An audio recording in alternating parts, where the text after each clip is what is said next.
Washington, D.C. And Fox 40's Paul Robbins has been there for the ride. This morning, he chats with two local leaders who believe this yearly event is a valuable experience for all. For the past several days, we've talked to a lot of people from the greater Sacramento area, people who thought it was important to come to Washington, D.C. on this trip. We'll talk to two more, two faces that I'm sure you will recognize, people who have been associated with this trip for years and years, and we'll ask, why cap to cap? I gotta say that these people, the business leaders and the policymakers, have really got it together.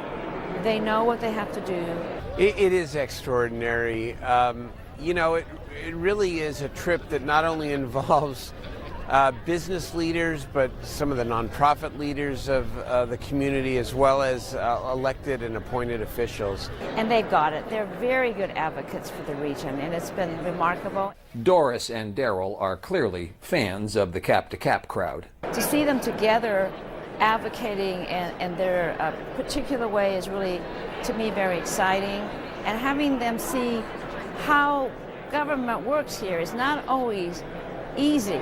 And it's, you know, sausage making. I think for me, some great takeaways are a continued commitment from not just the chamber, but from all of us to growing a high-wage private sector economy in the greater Sacramento region and connecting that growth to some of our challenged neighborhoods. That's really what it's about. When there is something that's really vital for the region, we'll all work together to ensure that we get it done. And the mayor let out a not very well kept secret about the cap to cap program. It might be the greatest networking opportunity of the year. It's funny on a trip like this because you actually end up getting more business done because you get to spend concentrated and quality time with people that are hard to schedule with sometimes when you're back home. If you're an elected official, what's not to love about hundreds of your constituents pulling together, giving their time and their talents, and setting differences aside to make your district or your city a better place? I am proud of it. It just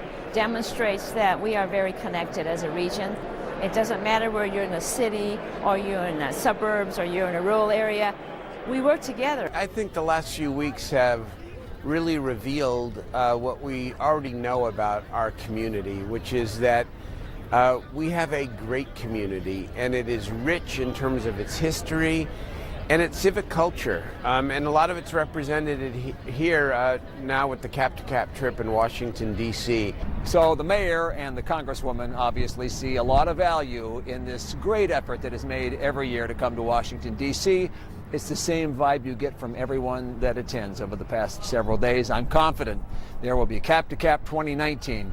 And let's just hope that that one is a little bit warmer. From a brisk Washington, D.C., back to you. Come back home, Paul. It's certainly going to be warmer.